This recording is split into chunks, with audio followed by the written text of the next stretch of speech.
Ce bruit n'était pas dans le script. Le 4 novembre 1996, en direct à la télévision nationale, Brian Pillman n'a pas sorti une chaise pliante. Il a sorti un 9 mm chargé.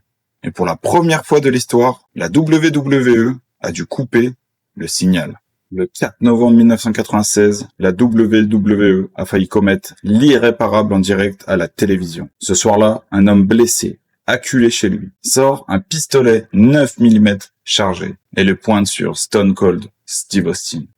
L'image coupe, écran noir, panique à la régie. Était-ce du script? Était-ce réel? Ce soir-là, Brian Pillman n'a pas seulement choqué l'Amérique, il a pulvérisé la frontière entre la fiction et la réalité.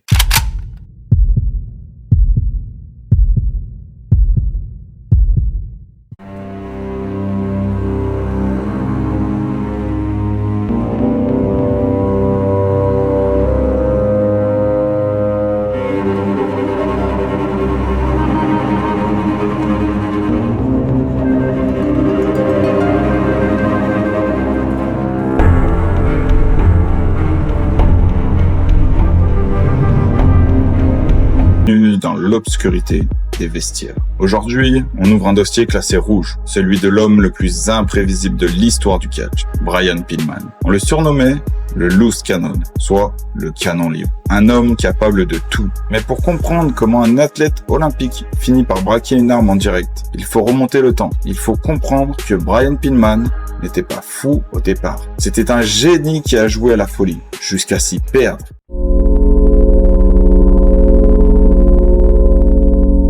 Au début des années 90, oubliez le fou furieux. Brian Pillman et Flynn Bryan. Un beau gosse, un voltigeur exceptionnel, un technicien hors pair.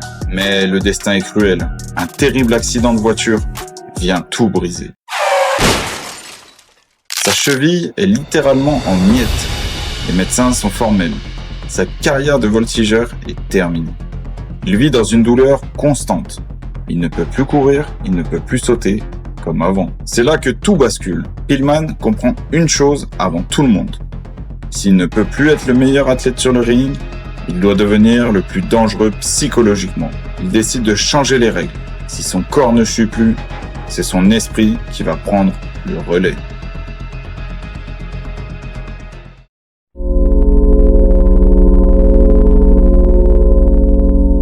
Nous sommes en 1996. Pillman va voir son patron à la WCW, Eric Bischoff. Il lui propose un plan diabolique. Il lui dit « Vire-moi pour de vrai, envoie-moi les papiers officiels de licenciement pour que les journalistes le rapportent. Je vais aller faire le chaos ailleurs, créer le buzz et je reviendrai en star. » Bischoff, pensant participer à la plus grande storyline de l'année, accepte. Il signe le licenciement, sauf que Pillman ne jouait pas. Une fois le papier signé, il était légalement libre. Il venait d'arnaquer l'un des hommes les plus puissants du business. Il part à l'ECW, menace de pisser sur le ring, insulte le public. Il crée une telle panique que la WWF sort le chéquier. Pillman vient de déclencher la première grande guerre des enchères du catch moderne.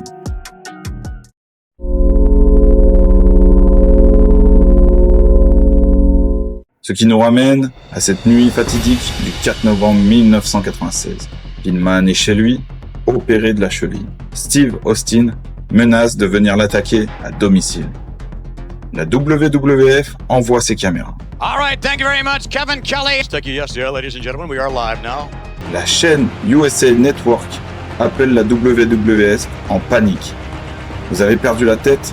Même les cadres sur place pensaient qu'il allait tirer. Ce soir-là, Pillman a donné naissance à l'Attitude Era. Il a prouvé que la controverse, c'était de l'argent. Mais l'histoire de cette génération maudite ne s'arrête pas là.